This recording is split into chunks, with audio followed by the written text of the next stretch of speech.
शुरुआत में सुनील जी आपसे करना चाहूंगा। उत्तर प्रदेश में जो जो हो रहा है, सहयोगी दलों का जो मामला है, इससे दिक्कतें और बढ़ सकती हैं। जी,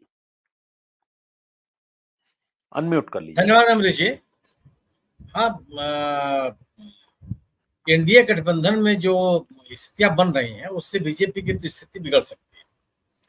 और दोनों स्थितियां, मतलब सुभाषपा जो रिजर्वेशन का इशू आया है उस पे भी सुभाषपा में मतलब ओम प्रकाश राजभर और डॉक्टर संजय निषाद, ये दोनों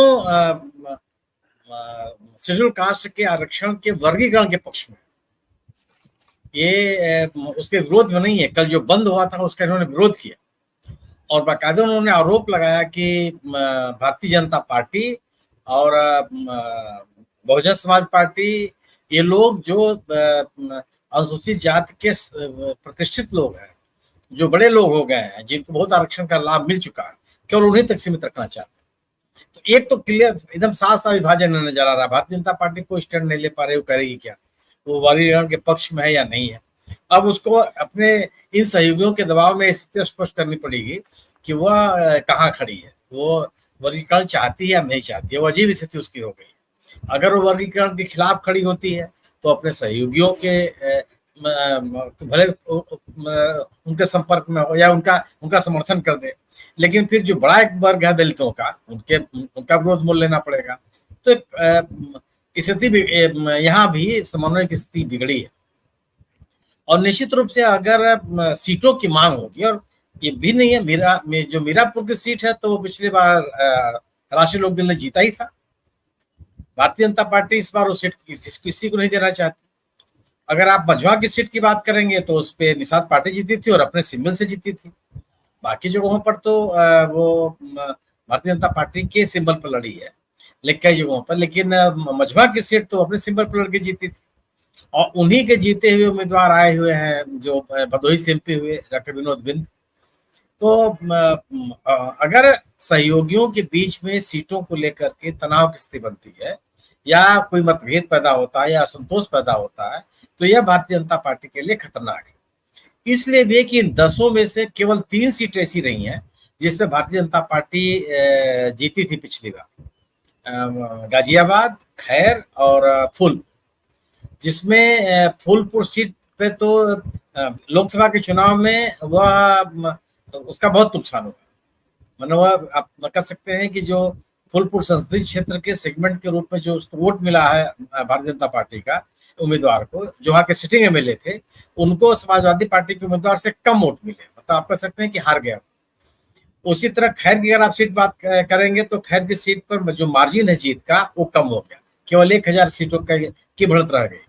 और जो सबसे सुरक्षित सीट मानी जा रही है बीजेपी के लिए, गाजियाबाद, उस सीट में भी अंतर कम हुआ है। मझवा की सीट जो जीता था निषाद पार्टी में, वहां भी जीत का अंतर बहुत कम हो गया। वह मिर्जापुर संसदीय क्षेत्र के अंतर्गत आने वाली सीट है, विधानसभा सेगमेंट है।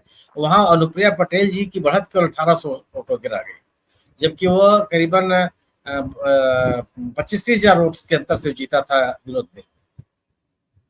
बात और अगर आप इधर की तरफ आइए, जैसे करहल है, कटहरी है, मिल्कीपुर है और कुंदरकी है, इन पे तो पहले से ही बीजेपी की हालत खराब है। वरना मिल्कीपुर तो केवल 2 बार जीती है आज तक। इतने राम मंदिर का आंदोलन की लहर, मोदी जी की लहर, तमाम अगर आप बात कर लीजिए तो केवल 2 बार, 2017 में जीती है और शायद 91 में जीती है। कुंदरकी और कटहरी ये केवल एक बार जीती है। और करहल तो कभी नहीं जीती है। तो वहां तो भारतीय जनता पार्टी की स्थिति वैसे ही बहुत अच्छी नहीं है। और अगर सहयोगियों में असंतोष की स्थिति बनती है तो फिर तो जो सामाजिक समीकरण है बीजेपी का, जिसके बल पर वो चाह रही होगी, वो भी बनता हुआ नजर नहीं आएगा। मीरापुर की सीट के लिए इसलिए भी चुनौती है कि जो जाट बहुल इलाका है, और इस चुनाव में कम से कम जाटों ने बड़े पैमाने पर बीजेपी का विरोध किया और एक भी जाट उम्मीदवार इनका नहीं जीत पाया, ना तो पश्चिमी उत्तर प्रदेश में, नहीं हरियाणा में। राजस्थान में एक उम्मीदवार जीते हैं, वो भी जिनको इन लोगों ने मंत्री बनाया है, और जिसको कहते हैं वो चर्चित नाम नहीं है। तो भारतीय जनता पार्टी को अपने मतदाताओं को साथ बनाए रखने में अपने सामाजिक समीकरण के संतुलन को बनाए रखने में और अपने मतदाताओं को अपने साथ जोड़े रखने में बहुत ही सुविधा होगी यदि इनके सहयोगियों का जो इस समय का रवैया है। आज जो आरएलडी के नेता का जो बयान आया वो भी भारतीय जनता पार्टी के अनुकूल नहीं है।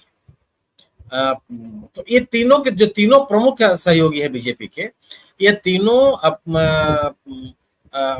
अलग न केवल उम्मीदवार हो गए हैं ये विभिन्न विधानसभा सीटों के, बल्कि कई जो मुद्दों पर इनमें मतैक्य भी नहीं है। और यह स्थिति अगर बढ़ती चली जाएगी तो निश्चित रूप से इस उपचुनाव में भारतीय जनता पार्टी के लिए बड़ी चुनौती होगी। जीतना तो छोड़ दीजिए, अपनी सीट बचाए रखने में इनको दिक्कत आएगी। जयंत चौधरी के का जो आज ही इंटरव्यू है मैं कहीं पढ़ रहा था, उसमें भी उनकी भाषा बदली हुई है। वो कई चीजों पर बीजेपी के साथ में बीजेपी को लेकर के उनमें मतभेद है। और जो सबसे बड़ा मुद्दा ये जो आया आरक्षण को लेकर के, उस मुद्दे पर अनुप्रिया पटेल भी अपनी नाराजगी जाहिर कर चुकी है। उन्होंने पत्र लिखा था, अगर आपको याद होगा।